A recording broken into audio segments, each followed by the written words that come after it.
Penciptaan Nur Muhammad.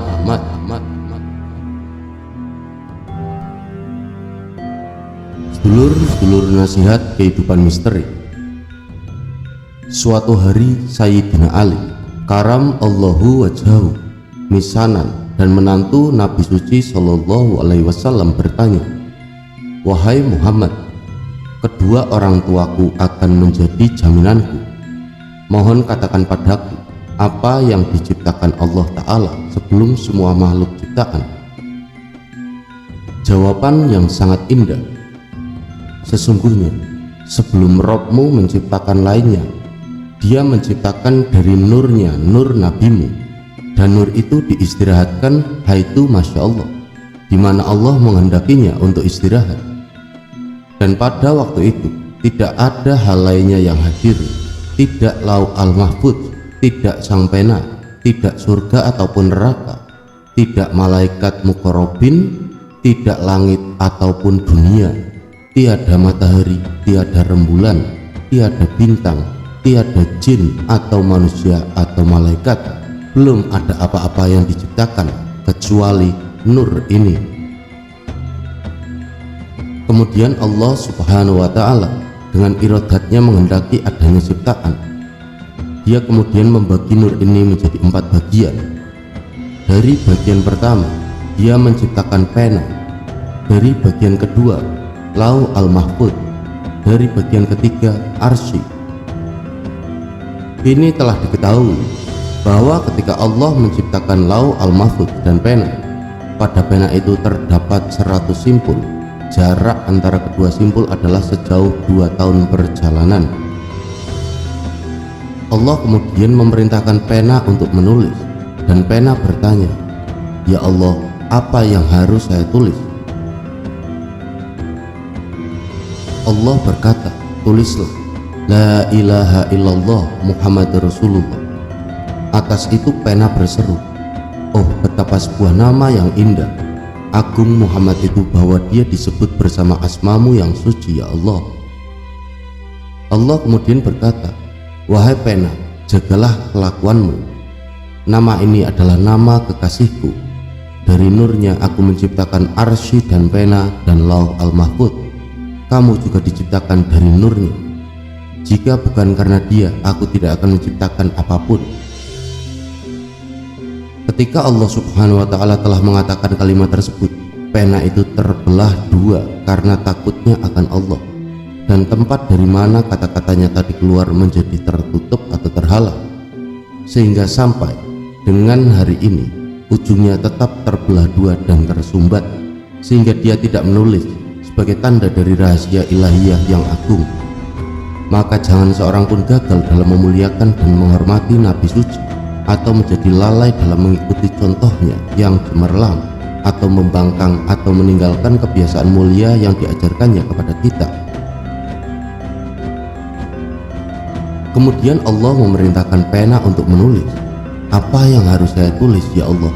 bertanya pena. Kemudian Rabb al-Alamin berkata, "Tulislah semua yang akan terjadi sampai hari pengadilan."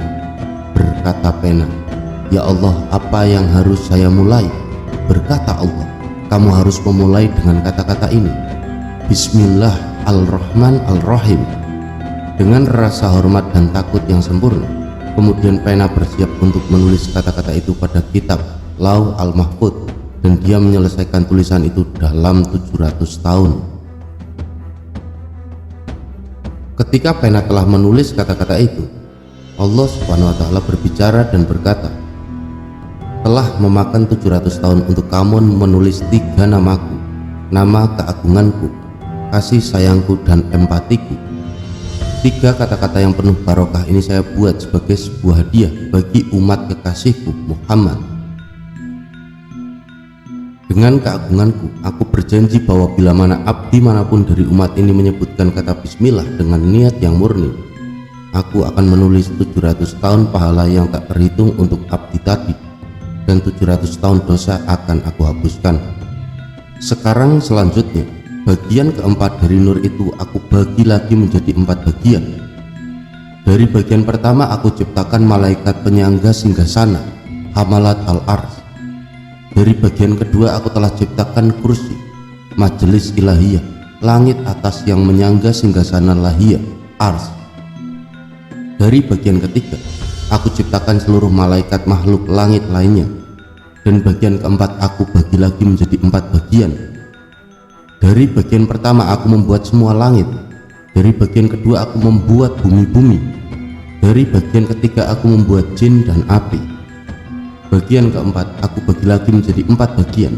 Dari bagian pertama aku membuat cahaya yang menyoroti muka kaum beriman. Dari bagian kedua aku membuat cahaya di dalam jantung mereka, merendamnya dengan ilmu ilahiyah. Dari bagian ketiga cahaya bagi lidah mereka yang adalah cahaya tauhid, Hu Allahu Ahad. Dan dari bagian keempat aku membuat berbagai cahaya dari ruh Muhammad Shallallahu Alaihi Wasallam. Ruh yang cantik ini diciptakan 360.000 tahun sebelum penciptaan dunia ini. Dan itu dibentuk sangat paling cantik dan dibuat dari bahan yang tak terbandingkan.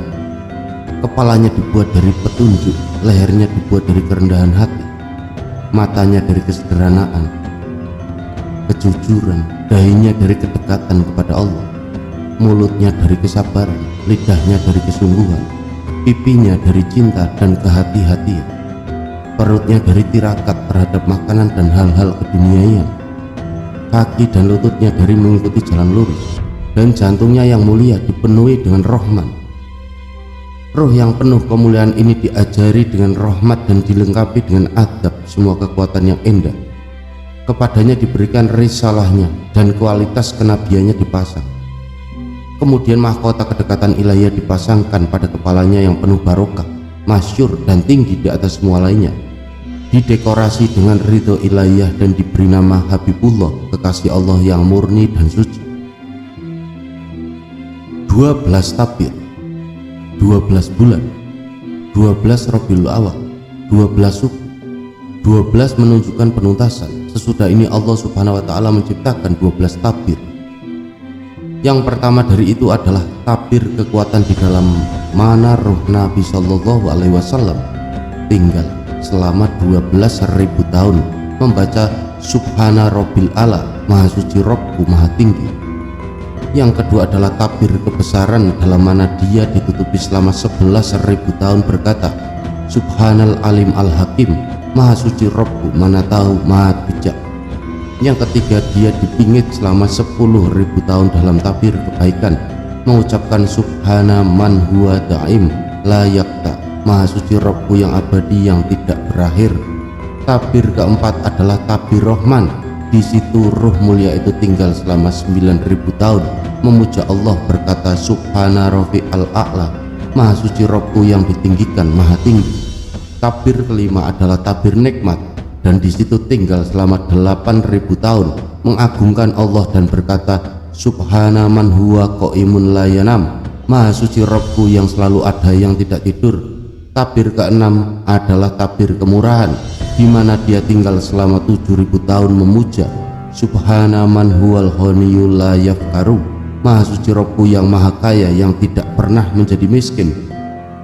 Kemudian diikuti tabir ketujuh, tabir kedudukan.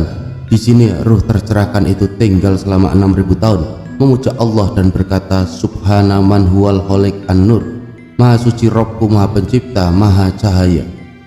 Berikutnya dia menyelimutinya dengan tabir ke-8, tabir penunjuk di mana dia tinggal selama 5.000 tahun memuja Allah dan berkata Subhana Man Lam Yazil Wala Yazal, Maha Suci Robku yang keberadaannya tak pernah berhenti yang tidak musnah. Kemudian diikuti tabir ke-9, yaitu tabir kenabian di mana dia tinggal selama 4.000 tahun mengagungkan Allah Subhana Man Taqarrab bil Qudrati wal Baqo, Maha Suci Robku yang mengajak dekat dengan Maha Kuat dan Maha Langgeng. Kemudian datang tabir keunggulan, tabir ke-10 di mana ruh yang tercerahkan ini tinggal selama 3.000 tahun membaca pepujian untuk pencipta dari semua sebab berkata Subhanadil Arsy Amma Yasifun, Maha Suci Robku pemilik singgasana di atas semua karakter yang dilekatkan kepadanya. Tabir ke-11 adalah tabir cahaya. Di sana dia tinggal selama 2.000 tahun berdoa Subhanatil Mulk wal Malakut, Maha Suci Robku Maha Raja semua kerajaan langit dan bumi. Tabir ke-12 adalah tabir intervensi syafaat, dan di sana dia tinggal selama 1000 tahun berkata, Subhana Rabbil Azim, Maha Suci Robku, Maha Anggun. Penciptaan Muhammad tercinta. Setelah itu Allah menciptakan sebuah pohon yang dikenal sebagai pohon kepastian. Pohon ini memiliki 4 cabang. Dia menempatkan ruh yang diberkahi tadi pada salah satu cabang, dan dia terus-menerus memuja Allah untuk 40.000 tahun mengatakan, Allahu dzul jalali wal ikram, Allah pemilik keperkasaan dan kebaikan. Setelah dia memujanya demikian itu dengan pepujian yang banyak dan beragam, Allah subhanahu wa ta'ala menciptakan sebuah cermin, dan dia meletakkannya demikian hingga menghadapi ruh Habibullah dan memerintahkan ruh itu untuk memandangi cermin itu. Ruh itu melihat ke dalam cermin dan melihat dirinya terpantul sebagai pemilik bentuk yang paling cantik, bagus dan sempurna. Dia kemudian membaca 5 kali, Syukron lillahi ta'ala, terima kasih kepada Allah, maha tinggi dia, dan tersungkur dalam posisi sujud di hadapan Robnya. Dia tetap bersujud seperti itu selama 100 tahun, mengatakan Subhanal Aliyul Azim wala yajhalu, Maha Suci Robku, Maha Tinggi, Maha Anggun yang tidak mengabaikan apapun. Subhanal Halim Alladzi la yu'ajalu, Maha Suci Robku, Maha Toleran yang tidak tergesa-gesa. Subhanal Jawad Alladzi la yabhalu, Maha Suci Robku, Maha Pemurah yang tidak pelit. Karena itulah penyebab adanya makhluk mewajibkan umat Muhammad Shallallahu Alaihi Wasallam untuk melakukan sujud 5 kali dalam sehari. 5 sholat dalam jangka waktu siang sampai malam ini adalah sebuah hadiah kehormatan bagi umat Muhammad Shallallahu Alaihi Wasallam. Dari Nur Muhammad, berikutnya Allah menciptakan sebuah lampu jamrud hijau dari cahaya, dan diletakkan pada pohon itu melalui seuntai rantai cahaya. Kemudian dia menempatkan ruh Muhammad Shallallahu Alaihi Wasallam di dalam lampu itu dan memerintahkannya untuk memuja dia dengan nama paling indah, Asma al-Husna. Itu dilakukannya, dan dia mulai membaca setiap satu dari nama itu selama 1000 tahun. Ketika dia sampai kepada nama Ar-Rahman, Maha Kasih, pandangan Ar-Rahman jatuh kepadanya dan roh itu mulai berkeringat karena kerendahan hatinya. Tetesan keringat jatuh daripadanya. Sebanyak yang jatuh itu menjadi nabi dan rasul. Setiap tetes keringat beraroma mawar berubah menjadi roh seorang nabi. Mereka semua berkumpul di sekitar lampu di pohon itu, dan Azza wa Jalla berkata kepada Nabi Muhammad Shallallahu Alaihi Wasallam, lihatlah, ini sejumlah besar nabi yang aku ciptakan dari tetesan keringatmu yang menyerupai mutiara. Mematuhi perintah ini, dia memandangi mereka itu, dan ketika cahaya mata itu menyentuh menyinari objek itu, maka ruh para nabi itu sekonyong-konyong tenggelam dalam nur Muhammad Shallallahu Alaihi Wasallam, dan mereka berteriak, ya Allah, siapa yang menyelimuti kami dengan cahaya? Allah menjawab mereka, ini adalah cahaya dari Muhammad kekasihku, dan kalau kamu akan beriman kepadanya dan menegaskan risalah kenabiannya, aku akan menghadiahkan kepada kamu kehormatan berupa kenabian. Dan itu semua roh para nabi menyatakan iman mereka kepada kenabiannya, dan Allah berkata, aku menjadi saksi terhadap pengakuanmu ini, dan mereka semua setuju sebagaimana disebutkan di dalam Al-Quran yang suci. Bismillahirrahmanirrahim. Dan ketika Allah bersepakat dengan para nabi itu bahwa aku telah memberi kamu kitab dan kebijakan, kemudian akan datang kepadamu seorang rasul yang menegaskan kembali apa-apa yang telah apa padamu, kamu akan berikan kepadanya dan kamu akan membantunya. Apa kamu setuju? Dia berkata, dan apakah kamu menerima bebanku kepadamu dengan syarat seperti itu? Mereka berkata, benar, kami setuju. Allah berkata, bersaksilah demikian dan aku akan bersama kamu di antara para saksi. Ali Imran 375-76.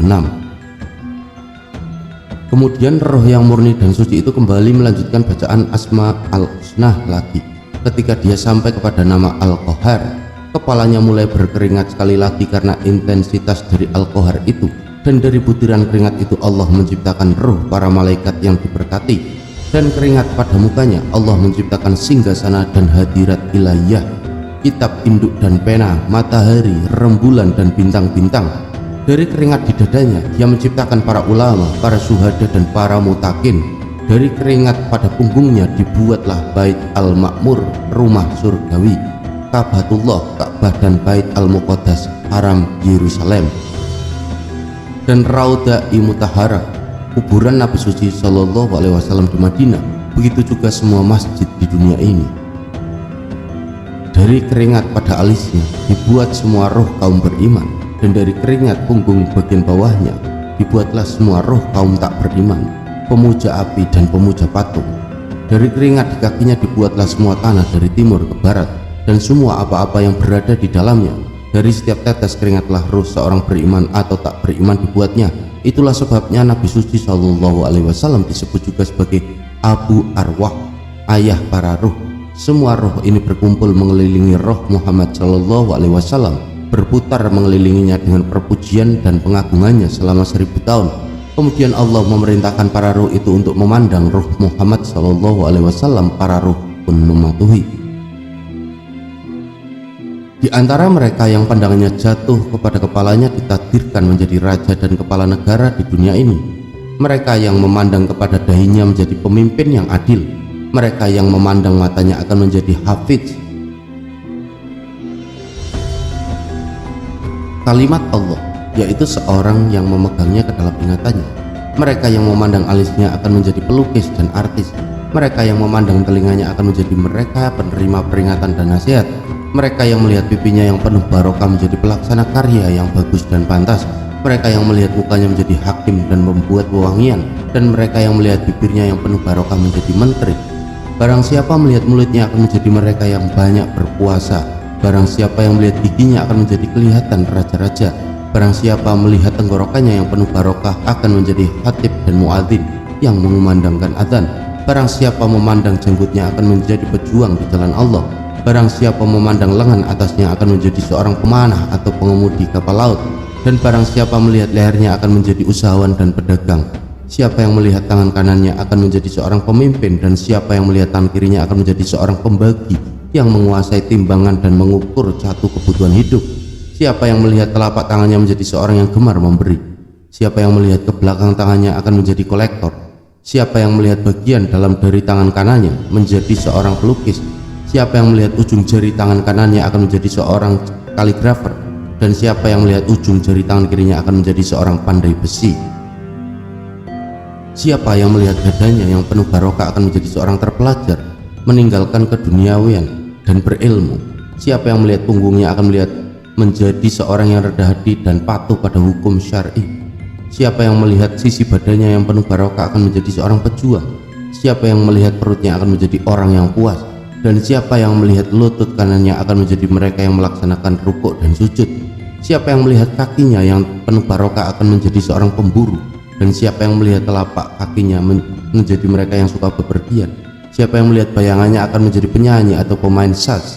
Semua yang memandang tetapi tidak melihat apa-apa akan menjadi kaum tak beriman, pemuja api dan pemuja patung. Mereka yang tidak memandang sama sekali akan menjadi mereka akan menyatakan bahwa dirinya adalah Tuhan, seperti Namrud, Faraoh dan sejenisnya. Kini semua roh itu diatur dalam 4 baris. Di baris pertama berdiri roh para nabi dan rasul alaihissalam. Di baris kedua ditempatkan roh para orang suci, para sahabat Allah. Di baris ketiga berdiri roh kaum beriman, laki-laki dan perempuan. Di baris keempat berdiri roh kaum tak beriman. Semua roh ini tetap berada dalam dunia roh di hadirat Allah Subhanahu wa Ta'ala sampai waktu mereka tiba untuk dikirim ke dunia fisik. Tidak seorang pun tahu kecuali Allah Subhanahu wa Ta'ala yang tahu berapa selang waktu dari waktu diciptakannya roh penuh barokah Nabi Muhammad sampai diturunkannya dia dari dunia roh ke bentuk fisiknya. Diceritakan bahwa Nabi suci Muhammad Shallallahu Alaihi Wasallam bertanya kepada malaikat Jibril, "Berapa lama sejak engkau diciptakan?" Malaikat itu menjawab, "Ya Rasulullah, saya tidak tahu jumlah tahunnya. Yang saya tahu bahwa setiap 70.000 tahun seberkas cahaya kilang gemilang menyorot keluar dari belakang kubah singgasana ilahiyah. Sejak waktu saya diciptakan cahaya ini muncul 12.000 kali. Apakah engkau tahu apakah cahaya itu?" bertanya Muhammad Shallallahu Alaihi Wasallam. "Tidak, saya tidak tahu," berkata malaikat itu adalah nur rohku dalam dunia roh, jawab Nabi suci Shallallahu Alaihi Wasallam. "Pertimbangkan kemudian berapa besar jumlah itu jika 70.000 dikalikan 12.000. Semoga berkenan dan semoga bermanfaat.